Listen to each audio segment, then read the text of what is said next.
Good morning, everybody. Welcome to the Women in Communication Empower Yourself Monday. I hope everyone's doing great today. Good morning to Emily Taffel, who is our communication director, and also good morning to Terry, who is our VP.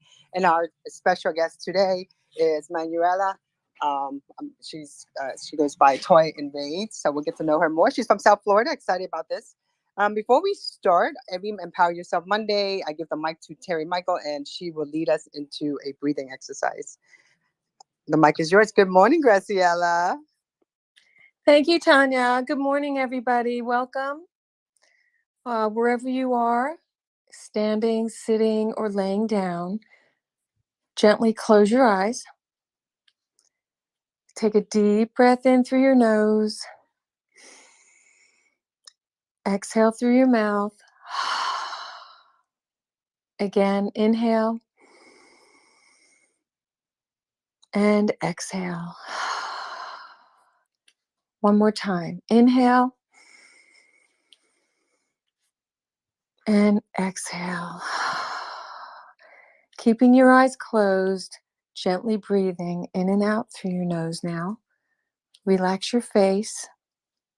Relax your jaw, your neck, your shoulders. Visualize this stress going down your arms and out through your fingertips. Relax your chest, your torso, and your hips. Visualize the stress going down your legs, out through your toes. And you're completely relaxed, eyes still closed, gently breathing in and out through your nose. And while you're gently breathing in and out through your nose, I want you to visualize that. I want you to visualize the air going in and the air going out, giving you energy, giving you life, being grateful. And if any other thoughts come into your mind, allow them to float away like balloons in the sky.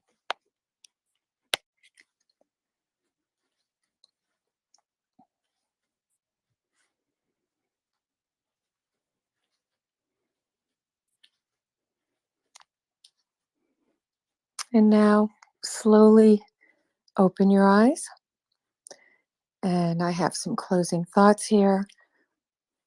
Happy is the one who attends to the needy. How easily are you irritated by the needs of others? Give away some of your time today, but not in a therapeutic sense. Attending the needy also includes surprise acts of kindness.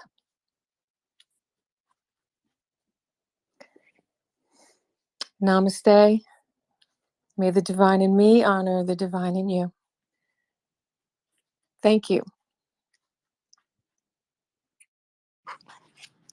Thank you, Terry. I don't know about you guys, but Monday morning this is what I look forward to the most, actually, besides our guest. Thank you, Tanya. But I wanted, but I wanted to welcome everyone today before I give the mic to our communication director. But a quick housekeeping: we are live streaming this space to our social network. It's AWCSF, which is Association for Women in Communication, the South Florida chapter. Our national chapter is celebrating 114 years this week, actually, of women empowerment.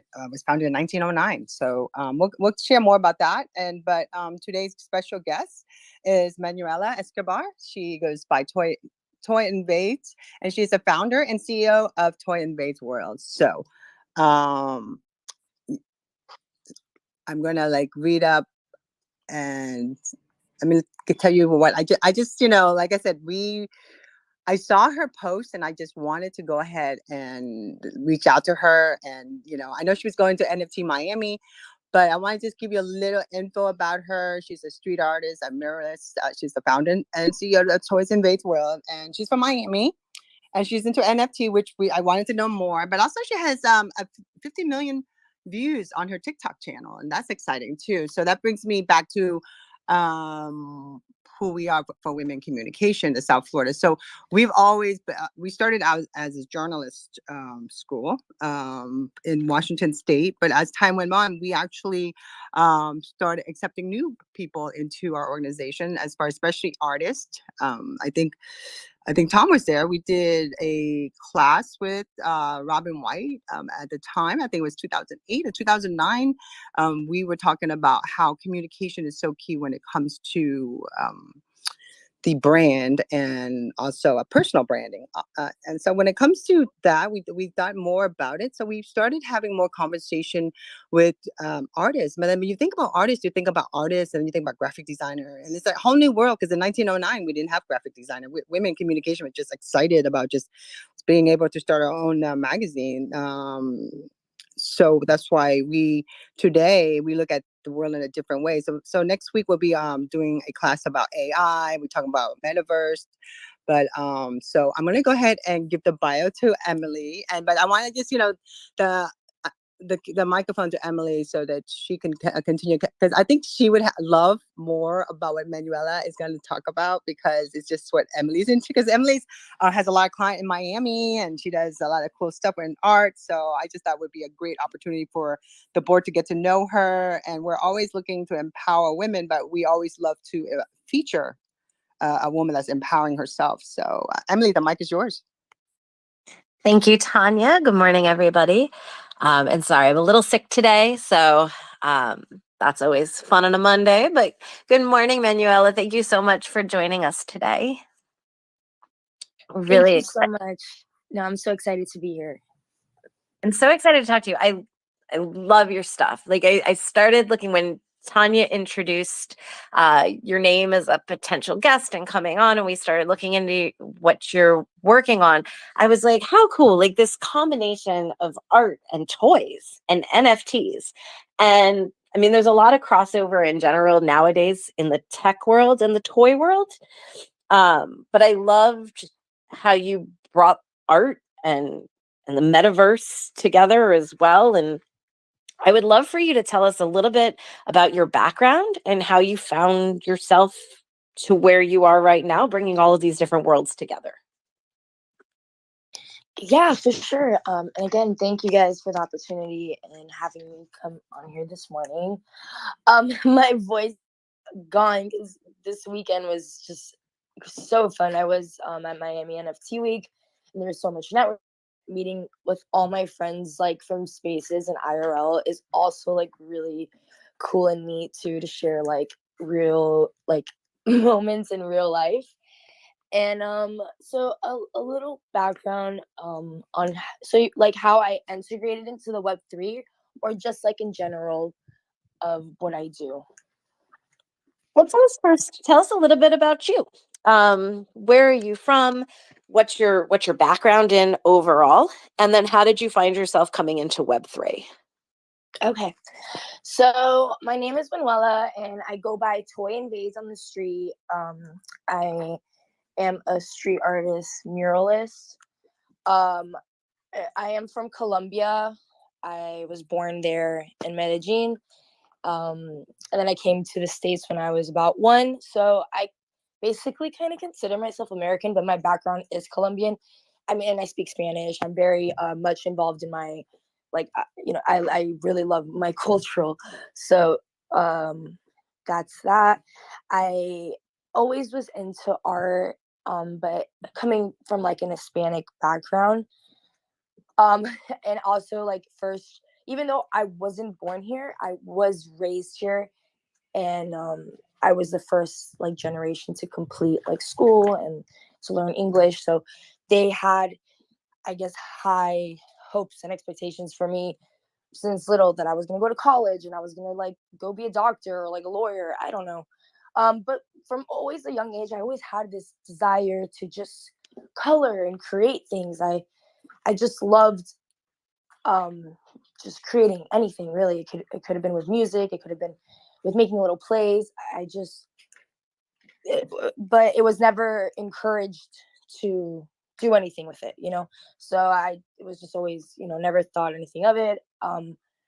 Growing up, when I turned about 15 or 16, I started to like, hey, I'm gonna get a license. I want to start to get a job.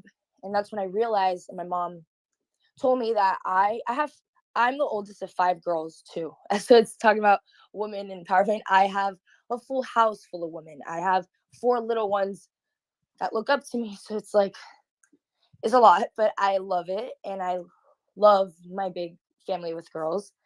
So when I started to ask, like, hey, I'm gonna get my license and job, she told me, you don't have a social security. Like you're not, you can't, basically. And I was just like so confused because like my whole life they told me I had to, like, I had to be this good girl and do all this stuff and be good in school. And but then when they told me, like, you can go apply to be like maid or a nanny, um or find something under the table, which there's nothing wrong with that. That's what I ended up having to do when I turned 16 and 17. That's how I started to make money, was under the table or doing jobs that didn't require social security. um so from that age, it kind of put like a roadblock in my brain that I have to stay hidden and I can't do anything here. So art was just out of the question. I didn't and I didn't know what my purpose or what was the point. I had 4 other sisters that were all Americans. So when they started to get their licenses and get jobs and they were traveling, um I was like, what the freak? Why am I like different? What did I do? Like, it just didn't make sense. So I turned to drugs and alcohol. Turned to drugs to alcohol early, and I had a horrible addiction. It was like really bad all the way up until I would say like 23. That's when I surrendered. And um like, long story short, yeah, it was not the funnest like upbringing, and it was a lot of like pain. But I think also being out in the streets, I learned a lot. I don't know. I I learned to value things. I I see life in a different perspective. I don't know how to explain it. My sisters, like, my mom remarried, and because they had deported my dad when I was 7, so she like ended up remarrying and got other kids. But seeing my family like be able to go on these family trips, and they travel the world, and my sisters all went to Colombia and got surgery, and I always was just like left on the end. That I fuck my ADHD. I'm so sorry. I don't know where I was going with this, but basically at 23, I told myself that I don't want to die, because that's basically where I was going. Um, I was like literally on the way. I shaved my head off. I was sick, sick, sick. I moved myself up to South Carolina, and I had this, like, I was spiritually just dead, and I had this, like, I guess, spiritual awakening, and God, or I don't know what it was, but he put like something in my brain or something in my heart, and he told me that I have a bigger purpose, and it's to color the world. I didn't know what that meant at the moment. I just know that I needed to get back to Miami, and I needed to just start painting, because that's where I felt the happiest. And that's where I was thinking, I've been in a blackout, and like, I was like not, a lot of drugs and a lot of alcohol, that I wanted to go back and think, I don't want to live like this. I can do whatever I want. I don't need. Also, about my papers, again, I'm sorry, my ADHD, sometimes my story goes everywhere. But when I turned 18, Obama came out with this act called the Dreamer Act, and I was able to apply to get my DACA, which gives me a work authorization cards and lets me drive and work here in the States legally, but I still can't leave. So it's okay. It helps, because I wasn't scared now of being deported. That was like always a fear, but now that gave me like some type of uh security.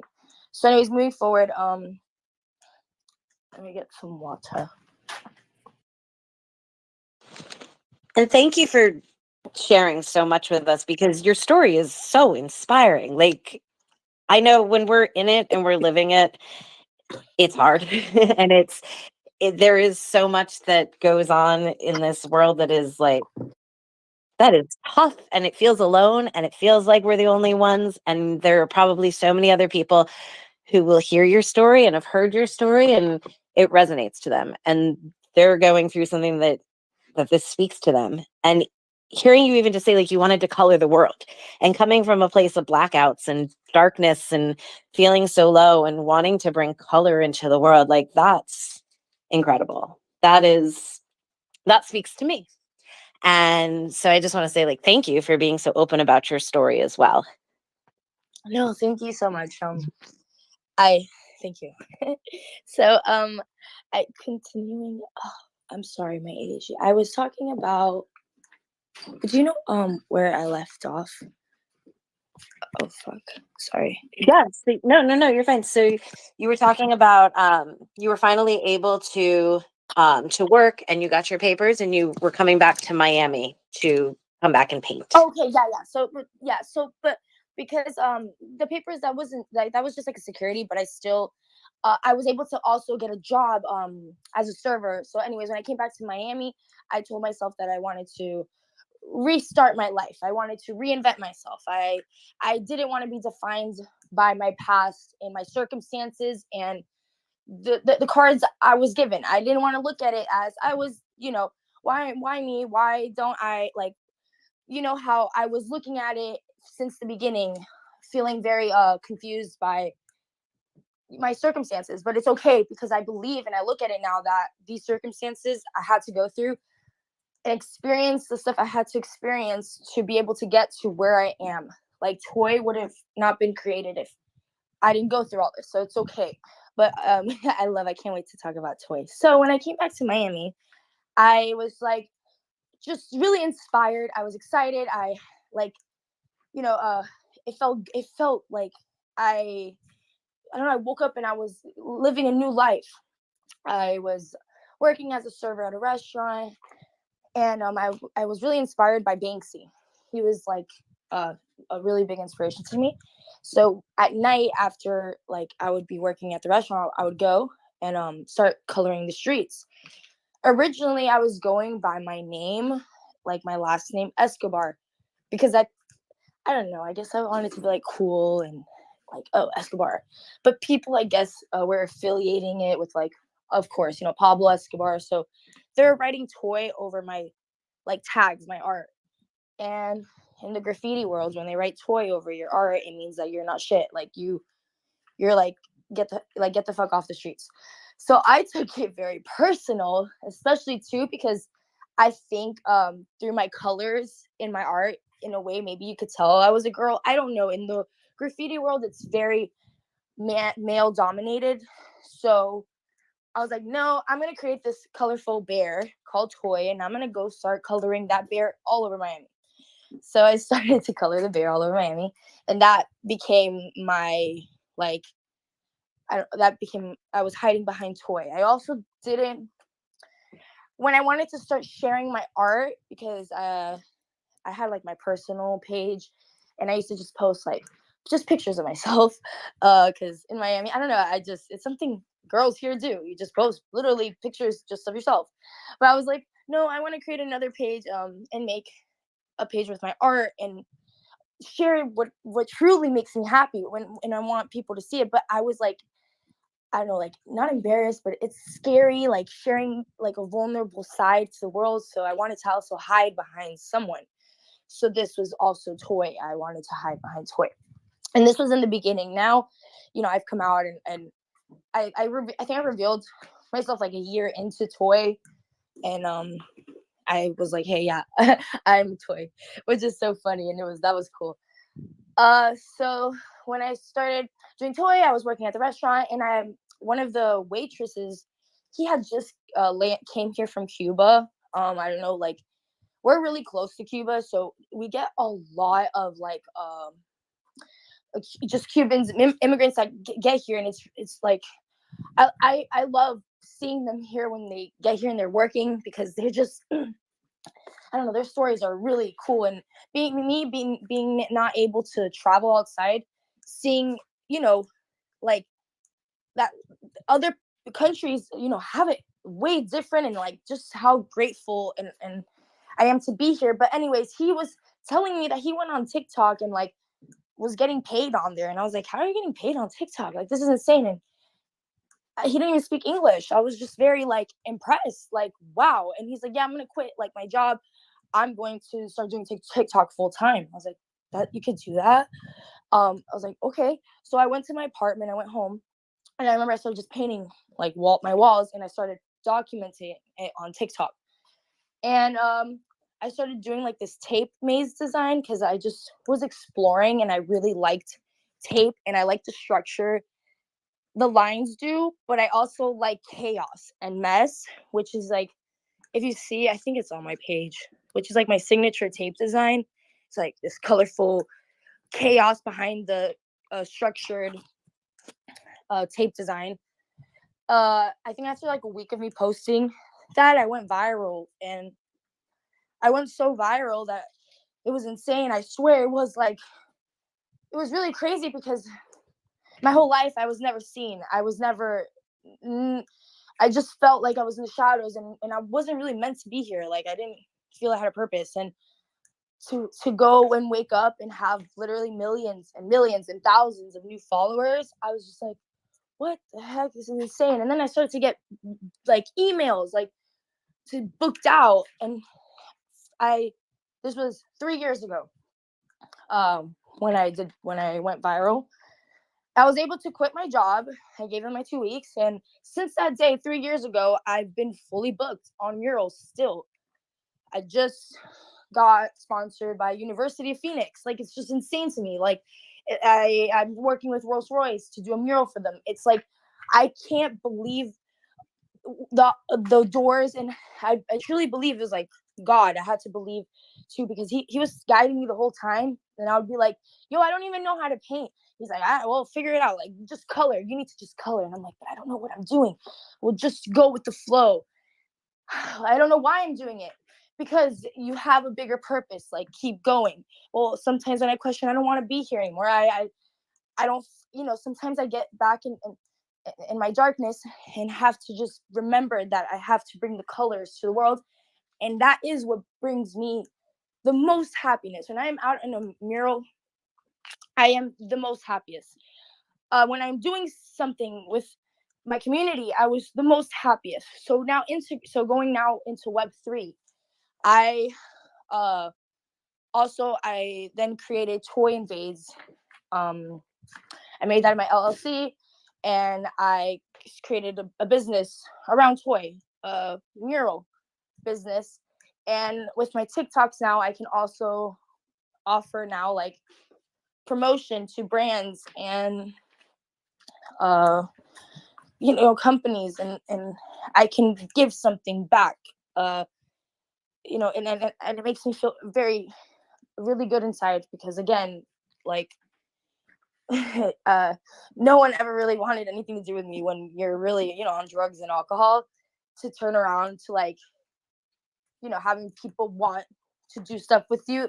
It's just like, and then I want to be able to give that back. I literally like, and anytime anyone asks me any question to like, how did I do what I did, I will sit hours, please. And if anyone has any questions, like if you want to learn how to do murals, I mean, I will happily guide you and try my best to give you every tool to do that. So, okay, the Web3. Let me take a sip of my drink. And before you jump into Web3, I have a question.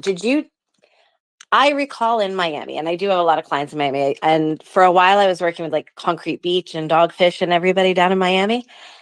And I feel like there's a very large blue bear in Miami. It had like pink eyes. Was that yours? Where? My bear stays the same, so maybe no, but was it on a mural? Yeah, it was a mural, like a street art mural in Wynwood area. And it was a giant bear? It's a huge bear, yeah. If it's a mural, it's a street. Yeah, I made a giant toy bear. It was during Art Basel last year. Yeah, I'm pretty certain I actually have a picture of your bear. I got to go back through my photo gallery, but I was like, I think I know your stuff from like just randomly being out there, and your artwork is awesome. You have clothes too. I'm on Facebook and I see some pictures with clothes with your symbol on there, with your brand. Clothes. I have like merch, but no, I don't really. Oh, I have a one jacket I painted, but on my Facebook. I'm not on Facebook. I'm like on Instagram No, and it's not your account. It's just I just do a search of toy and babes because, like I said, I oh, okay. research everything. So there's somebody post. There's a picture. There's a couple pictures of your clothes. I mean, it had your a t-shirt. The girl had a t-shirt with your logo on it. Oh, yes, the toy. Yes, I know what you're talking about. Yes. So, did I answer your question? Yeah, no, you did for sure. And so your background is amazing. And then I definitely want to hear about how you brought all of this into Web3 because we're all fascinated by Web3 here and metaverse. And I think it's incredible. I think it's incredible that you were able to launch into such a brand as well, because a lot of artists, like, they can do incredible work, but they're not brand building at the same time. And so I think it's great that you were able to put all that together in the business sense as well. Oh yes, I also studied how Banksy and like Obey and a lot of my idols, how they were able to be spotted, because that's what, like, I think makes a cool artist, when you can just recognize their work, not by just seeing my toy, but just the style and be like, okay, that was toy. Or like Banks, like Brito or Alec Monopoly, you know. Like Atomic, where you always know that's orange. Yes, Yeah. you know Atomic. There's no, yes, Yeah, exactly. absolutely. So I wanted to, what I saw studying all of them was consistency. They're consistent. Um, and then one thing that's really hard with an artist is there's so many different mediums, and most artists don't just do one medium. I'm sure, and also I love music. I love, theater. I love all types, but when you just have to focus on like one thing and make that like a niche, and then somehow stay like relevant to everything you do around that one thing, then it kind of sticks into people's brain because they see it consistently. So I was really trying to stay consistent with something, which ended up being my tape design, and that really helped. So thank you. That was yes, I'm very happy that I did that, because I don't know what, maybe things would have been different if I didn't take that approach. But I also wanted to look at it not just in the art sense, but also I had to look at it with business. I had to also in communication, like even emails. I was like, there's street artists, there's graffiti artists. You you won't ever get an invoice from them. They'll literally like they'll be like, just cash, that's it. Like, they're not very business friendly. When you work with other businesses, you have to be like, sometimes I have to do W-2s, or so it was like having both of those worlds and training myself in both. So I do have business worlds where it's marketing, my social media, constantly being on top of how, I have to stay on top of everything. Right now they're like, oh, TikTok might be like banned or something. So now I'm trying, like, taking all my content over to YouTube. I also just found out Facebook Reels is big, so I'm putting all my content on there too. So now moving forward to the Web3, I was just doing my art, and I downloaded Twitter because I was like, oh, I'm not on Twitter. I need to download Twitter, but not because of Web3 or NFT, just because I was going to use it as another platform. And I ran into Eddie Gangland. I'm sure, I don't know if you guys are familiar with Eddie Gangland, but he's also an NFT artist. And I ran into him because I think he was like in Miami. And it's like, what is this NFTs? Like, he kept posting about NFTs. And he's like, just get into spaces. That's literally my like best advice, is get on spaces and like thank me later. Basically, not like not in an asshole way, but and like get on there, dude. Like, you're gonna see what's all about. And when I went into spaces, I became addicted. I was like so amazed with this world. I also actually started to go curiosity of NFTs after Eddie, but I didn't really go into spaces until I think the big like boom happened. And they started to like make like these ads on like the news. Oh, 16-year-old becomes millionaire overnight over JPEG. And like they were just saying all these crazy stuff over a little silly picture. I was just like, what? I'm here busting my ass on these murals and people are making millions over a little cartoon on the iPad. I'm like, no way. Like, what's this about?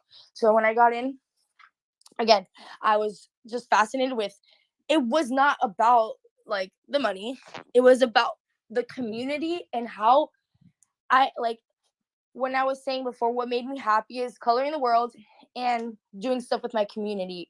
Before Web3, I would do events where I would reach out to a bunch of, or I wouldn't reach out. Actually, I would make a post and I would be like, hey, like any artists want to do an art event, I'll give you a spot. I wouldn't charge for the spots. I would set them up. I would literally give them, if they needed a table, whatever they needed to help them set up. And I would do about like 30, 20 artists, and yeah, about 25 artists actually.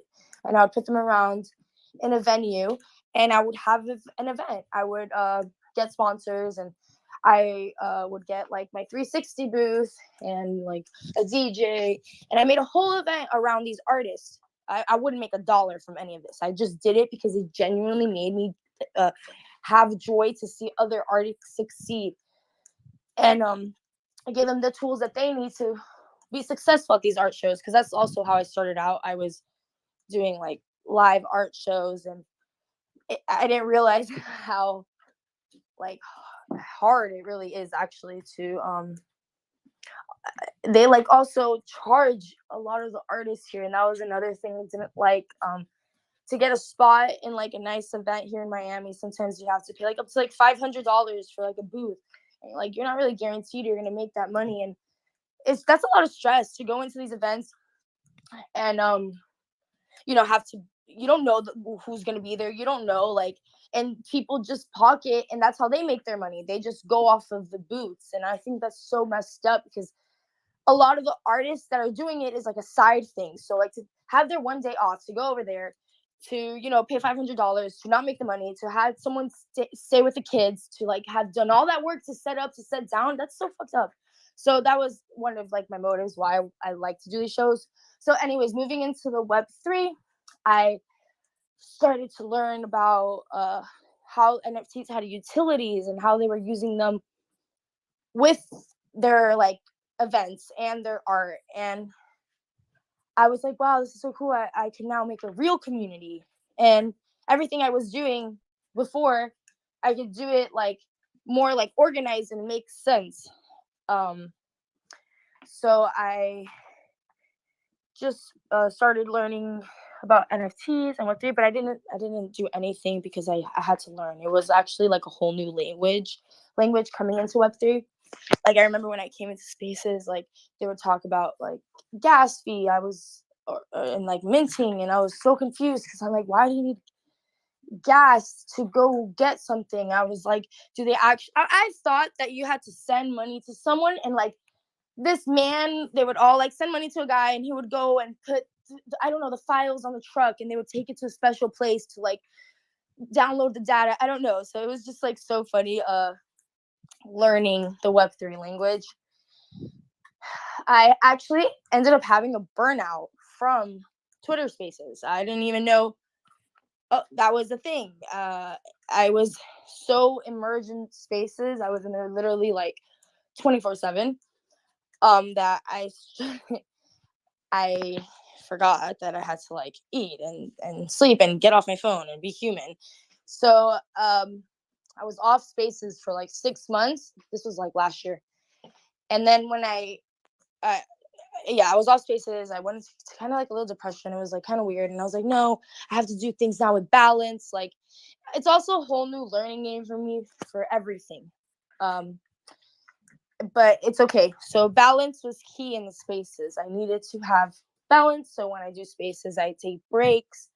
I go for walks. I drink my water. I highly suggest anyone that, is in spaces, just have balance, because you want to be here forever. I like want to be here forever. I love that about Web3. It's like we're so in the beginning that I just can't even imagine, what the future is going to hold with NFTs and Web3. So I came back into spaces this year, at the beginning of the year in January, and I was like, I'm going to do things right. I'm going to start building my Web3 world and integrating this year. So last year was like learning. This year is executing. So I launched Toys First collection in February 1st, because that's his second birthday. So he officially turned 2, and I made a collection of 3, and all 3 have utilities where I attached sticker packs to them, and special limited edition prints. And it was just like, this is just like the beginning. I'm still seeing what else I want to add to it. I have my real project, which is like Toy Invades World. It's like the PFP. It's going to be about 3,333 different toys, and that one is built already on my iPad. I'm just now working with a developer and getting everything ready for that launch, which I'm shooting to do in this summer. So I'll be posting about that. And yeah, it's been really I've been able to, so from the collection, I was able to get the funds and make these sticker packs and get the prints and everything to go mail it back out to my holders, which I thought was really cool, because, like, NFTs, this is not just a JPEG. Like, I actually got like it works. I sold, like, my first one sold out, and the second one did too. And right now, it's not sold out. I still have a couple left, I believe. It's like I have 22, and I think 6 are picked up right now, which is on my my page, on my bio, on my bomb pop. You can go and see like the open claim page and check it out. And that last one comes with a special sticker pack and a limited edition print, which I would mail to you. And the address, I would not, like, I also, like, I don't want anyone to think, because I don't know if people mail out. Yeah, they do. They mail out paintings, so I'm sure that's okay.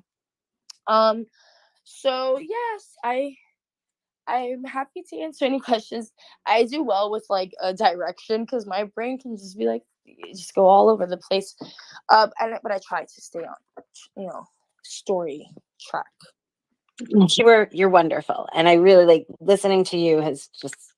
This has been great, because first of all, we love, the whole reason for today is for everybody to promote themselves and tell their story and tell their journey of how they got to where they are. And Web3 being so new and so exciting, and everybody's doing so many different kinds of things. So I would say, I think a big question that we always have on Mondays is, if somebody is an artist, if somebody wants to get started, let's say they want to make their first mural, what would be the first steps you would tell them to take? What should they do? How could somebody kind of put a foot in the door into that world? Into painting murals, I would say, if you want to go with just like my route, I started with my walls in my own home. So let's say you want to start with a wall in your own home, or ask a family or friends. I'm sure someone has a blank wall that you can use. And if you don't, I've made my own walls. I've gone in the forest, and I've gone saran wrap, that plastic wrap, and you can wrap it around 2 trees, like really, really tight, and make kind of like a wall, and you could spray paint on that, and that works. Again, with murals, there's also, you can go the painting way or the spray paint way. If you want to start training with spray paint, yeah, just pick a wall and just start practicing, because you need to get your can control. That's the biggest thing with spray cans, is it's like learning how to, write with your hand that you're not like dominant in. You need to train your finger to like, also like maybe like a gun. I don't know. I've never shot a gun, but maybe like the aim. That's like with spray can. You have to like get that aim accuracies. And when I first started, I was just shoot. I was like, shoot. I don't know where I'm shooting at.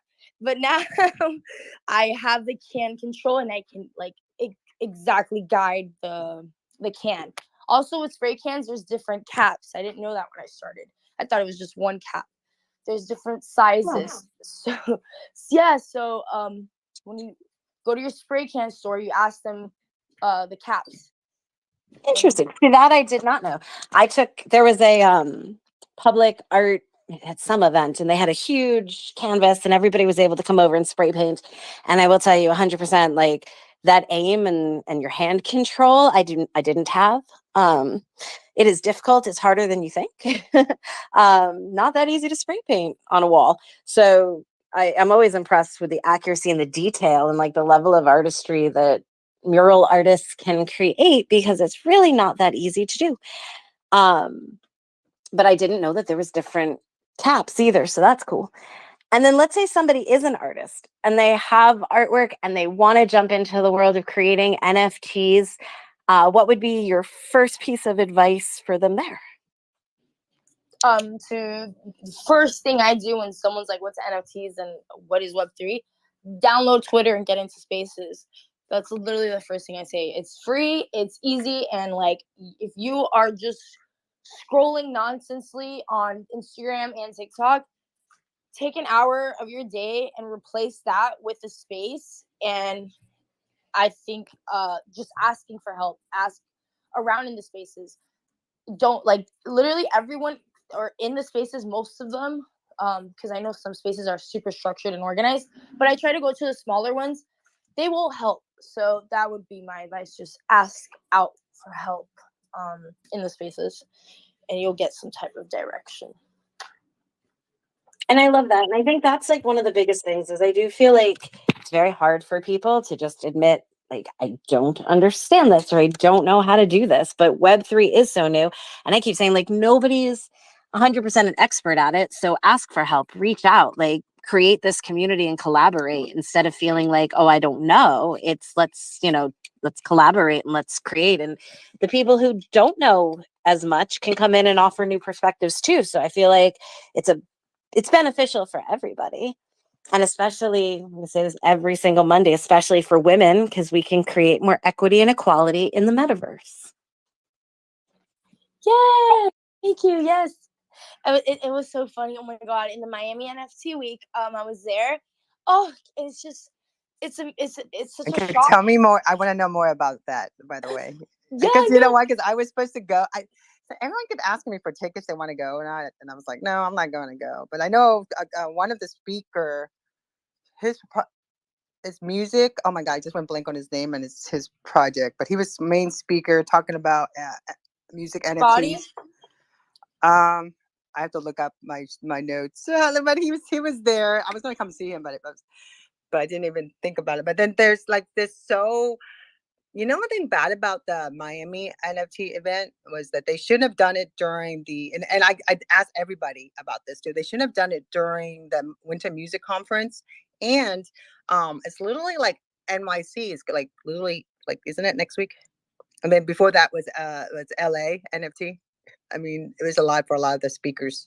That's what they told me. Yes, that's so true. You're right. Yeah, they did make it a little icky time. Yeah, and like Miami Music Week just like ended, so everyone was like done. So yeah, so I enjoyed it. It was like a bit smaller, I think, than last year, but it was still a lot of fun. I love again like meeting all my friends in the IRL and just hanging out and just like laughing, and it was just so much fun. But it's shocking though, like it's very male dominated, which there's not many girls or women when I go to these events. It's mostly males. But I went up to a booth and again I get shocked by some guys just really underestimate women, I think. And he was like, oh, I was like, hey, like, what do you do? And I was trying to see what his booth was about, and I didn't understand what he said. So I was like, oh, thank you for your time. I'm looking for like an NFT artist booth because I really wanted to connect with another NFT artist. And he goes, oh, so you can go get free art from them, free airdrop from them. And I was like, oh my gosh, no, actually, because I want to network and I want to connect. And he goes, what do you know about like NFTs? I was like, actually, I am my own founder of my own project. I'm an artist in IRL, and he literally, when I showed him my page, was like, "Can I please buy one of your NFTs?" and bought one like on the spot. And it's just like, guys, be nicer to us. Like, we're Yeah, here. I actually yeah, I'm not sure it's them that set up this event, but I've been sitting in NFT spaces since February of 2021. So I'm not an artist, but stumbled into a space in toward the like November 2020, right before it was like right before one of Miami NFT, and they were not nice. There was a room full of guys, and I should have reported them, but they were not very nice and kind, and like this wasn't really nice. And I told them, I said, you never know who you might meet one day, like that. And then I like whoever, literally, they had me on. I don't even know why I jumped on because I saw Miami NFT. I was all excited. I was like, oh my god, that we're gonna have something happening here. And they decided to ask me where I stand between this and that. What is a woman? All this. I was like, holy shit. This is not what I'm here to talk about. I'm here more about what's going on with Miami, what's the NFT scenes looking like. I want to meet everybody down in South Florida because, we are women in communication, South Florida. But they weren't really nice. So I just recently, when they were doing a space, they were promoting it. They had some girls that was like the building competition or something. Um, I didn't, I didn't quite know if they were the same people, but it left me like a really bad taste that I told me myself in the back of my mind that women in communication will be empowering more women in Web3 because we empower women in 1909 and to all the way through. So it really gave me a really eye awakening when it comes to NFT and the artists. And it's just, and I've literally have sat and if you think it's addicted, I've done almost 600 spaces. I think, or maybe 550 or 560 or something like that. But I've been doing this like literally 7 days a week. I'll listen. I might not talk. I've hosted my spaces. I've shared. I've brought Women in Communication was the first one to do women in NFT art. So we did a whole space about that. And Emily was our moderator. And I just find that it's very degrading still sometimes that some of these guys think that it's okay. I think that, we all, no matter where you're from, have the ability to have a seat at the table, especially if you're in America. I'm sorry, but that's what I'm first generation immigrant. I learned how to speak English with the Cuban kids in 1975, Manuela. So I am totally understanding how you feel. I came over here from Vietnam. I learned, and again, what I experienced in 1975 as an 8 years old is totally different what people would experience today. But it still does cause a lot of, am I good enough? Did I wasn't born here. Am I good enough? But you always try to like overachieve or try to be accepted. So hearing your story, I totally feel you. I understand where you're coming from because I have a lot of friends that we talk about. We actually each other's support group. But when I came over here, my mother worked for the American government, so we were brought over here. It's not like we had a choice. But the fact that sometimes you want to be accepted, you want to be loved, but when you get older, you kind of like realize every experience you have brought you here today. And that's why I'm so happy that you share the story. Manuela, I'm telling you it now. I did not know that about you, by the way. I just saw your post.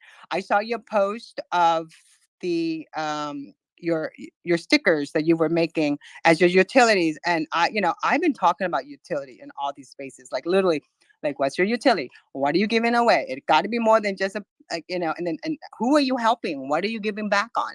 So I'm just so happy that you're sharing everything you touched about is not what um I expected actually, and I loved it. And thank you for sharing. Thank you for being so vulnerable with us and telling us your journey because that's what Empower Yourself Monday is about. So, and then we have, hi Nino, how are you? No, I'm doing great. I'm actually standing outside here at Home Depot, but I saw this space here and I was like, okay, I'm not going to go in there because I might lose connection. And obviously, I'm a big supporter of Toy. I've been here throughout her whole journey, so I know what she's about. And then also, I want to do a shout out to Skelly. Hey, Skelly, nice to see you again. But one of the things is, yeah, it is male dominant. I also immigrated here when I was 7 years old in 1977. So even if I am a male, just being an outsider when I first came in here, everything that you just talked about, I went through the same thing. But what's the beauty of these spaces, right? And when it comes to Twitter, is that you can pretty much, whoever resonates with you, right? To me, it doesn't matter what race, how old you are, if you're male or female, because not everyone's going to be interested in what you have to offer, but there are going to be people that are interested in what you have to offer. So those are the people that I want to connect with, that we're here supporting each other, that, I believe in their cause, but then also is connecting with the right people. So when it comes to Toy, I've been there for like her whole journey. We actually did an event together last year, this April 10th. So, to me, it's like, it's not about what other people think. It's what you think about yourself, what you're passionate about, and not having any regrets here. And when it comes to the event in Miami, what I want to see happen more, right? Obviously, when it comes to women, do these IRLs where it's based on women networking, because some of these women, they have businesses, they have corporations. And you know what? They might actually support other females because they want them to succeed. I want them to succeed. And another thing is, maybe Tori, if you can write this down, when there is an IRL event, where it's Web3 or the NFT community, do like these pop up events like a week before, because that would be a great way to, like, start relationships with people that are going to be going to Miami week. But you get a little bit more personable with them a week before, and then once you go to the event, they're going to be like, hey Toy, hey, how's it going, Manuela? Because now they already know you, and they're going to want to know like where you are. So I think having those little pop-up events, IRLs, like a week before a major Web3 or NFT IRL, that's a great way to network with other people before the event. And I do have to go back into like Home Depot because it is freezing and winding out here. But hey, Toy, thank you again for everything that you do in this community. I believe you are the future. You are giving hope to like these females, but then also these other girls, who are younger, and to give them an opportunity to be artists. And you're an example of like how you've come so far in the last year, but throughout your whole life. I love you and God bless. I love you, Nino. Thank you so much. You're I really appreciate, I love you, Nino, so much. Nino, I had the awesome opportunity of doing an event with him actually. At IRL, he came down to Miami, which is so cool because he's from up like in Jersey. So and we did Connecticut. fuck. I know you were up north somewhere. And we did an event, and it was so cool because it was my first event where I merged the web, like my web 2 with the web 3, and it was really really cool. We had a fire dancer, spinner, um live tattoo artist, DJ, music, live painting, live art. We had a live music performances too. It was really cool. It was and very glowy. It was glowing. So I need to post pictures of that event. I still have it, but yeah. So We're planning to do FemFest. Actually, Emily is actually part of what Emily and I are talking about, because we do a lot before the pandemic. We always host a I have tons of usually pictures two, actually, a monthly meetup, and then we do another and one in videos. education. I think Nino's getting rugged right now. Nino, you're getting rugged, I think, because I can't hear you, but I can hear you, Tanya. No, I was just saying that we are planning to do in real life events. Right now we just meet up as members and have like a meal together and just to talk. But we're planning to bring it all back together. I built a conference room because I'm trying to get more people to do education online in the metaverse. So I built a conference room. We uploaded to the Spatio. So we're having one on Wednesday, April 12th. We celebrate our 114 years. So we're just excited about that. So we wanted to bring talk our first one. Our first event is going to be about AI. So I have a whole panel discussion. The next one is going to be about the metaverse and marketing, which is the following month. But we're looking to do it's going to be in Pompano. We're looking at to do a FemFest. And actually, it's Emily and I and Terry. We just sat around one day, right, Emily? And she's like, we should do a FemFest. So it's not about like makeup or anything. It's more about real women owning real business. So Yes. I myself started a virtual construction company, building metaverses and experiential marketing. So those are the type of conversation we'd love for you to be part of this and be a speaker. And I think it'd be great. I think you would fit in perfectly with Yes. everyone. We definitely need you to come out for that, please. And come out and do a mural. We'll figure that all out. But um, this came about because we went to a female fest and it was all like weight loss and makeup and hair stuff. And I was like, oh gosh, no, like this is not all that females are about. And it made me really angry. So I was like, we're going to do our own, but we're going to do it better. And we're going to bring in what women really do care about, which is, the same types of things that men care about too. And business and art and life and connecting and networking and uplifting one another. So it will be amazing. And we're putting that together, and definitely we want you there. And I know we only have a couple of minutes left. So I wanted to open it up in case anybody else has any other questions. But I did want to say that I thought the idea of pop-up groups before a big event is a great idea. We do it for SuperCon every year. And that way people get to know one another before the conference. And it eases the conference for everybody. And it does kind of make you the person they look for at those events as well. So I think that's great. And I see Skelly has their hand up. So I'm going to jump over there. And there you go. Good morning, ladies. How y'all doing? I definitely love the idea of what y'all got going on and doing pop-up shops over here in New York City. We have Crypto Mondays every week, actually. The way that we kind of go about it is we go to venues or like bars and things like that, lounges, and we, ask for permission to have a 4 to 5 hour session, with a whole bunch of artists that bring live art. We do discussions, Web3, crypto, DeFi, NFTs. So I love that idea, what y'all got going on. Definitely get in contact with, your surrounding areas, the stores, where, ask them, if they could have like a 4 to 5. We don't pay for the spots because, we're trying to, connect and build, a relationship with people. So that's how we started about with that. We have it in Sour Mouth over here in downtown Manhattan every Monday. I do know that we have Crypto Mondays over there in Florida, Puerto Rico, and I believe California as well. So if y'all want, I could send y'all the link to it. Y'all could check it out. And I do know that there's always consistently a lot of females. Last week we actually had we was dedicating the time to females only. Their projects and everything. So I definitely do agree that's a great idea. That's so cool, Skelly. That's amazing. I didn't know you did that. Also, Skelly is a really, really good friend of mine, and here that I met in Spaces. So shout out to Skelly, and also a really cool artist. Now NFT artist. Yay! Thank you so much, Toya. Appreciate you so much, and I love everything you got going on as well. Can't wait for my little package to come through. Oh man, I'm hyped for that. Oh yeah, I was just gonna say, yeah, they should be coming in this week, like for sure. They really should. Yeah, no, I'm excited. I'm excited for you to get the sticker pack too. So it's about 11 o'clock. We're going to go ahead and round up the space. Did anyone have any final thoughts?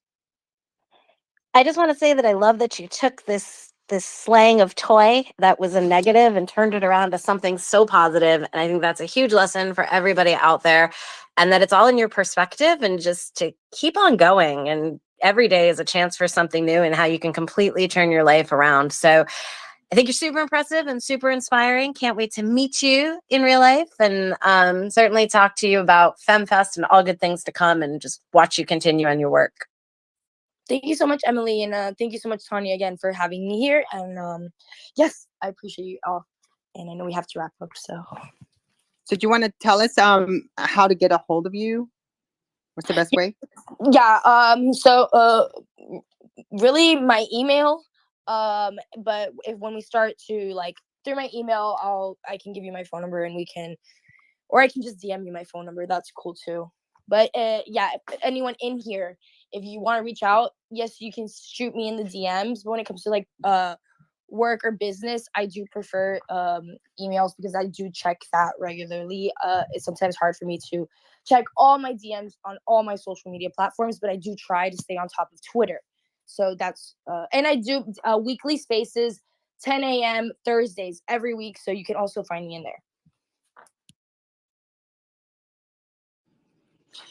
Thank you so much, everybody. And next Wednesday at 5:30 in Spatial, we're gonna be hosting our first educational panel discussion about AI and the use of AI for PR and communication.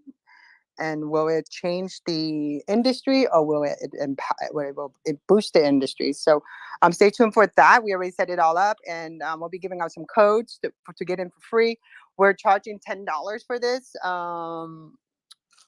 Because it's, and then we'll give away the codes. We have a code for 100 to get in for free, but we have different levels. It's just so that this way we can pretty much know who's coming in, and also be able to confirm that they are. So because the way the metaverse, the way the spatial work is, you got to actually make an account. You got to go in. So we're setting all that up, and this is going to be something we're doing monthly, but we're planning to make it hybrid, where we'll have an event in person, education in person, and also in the metaverse at the same time.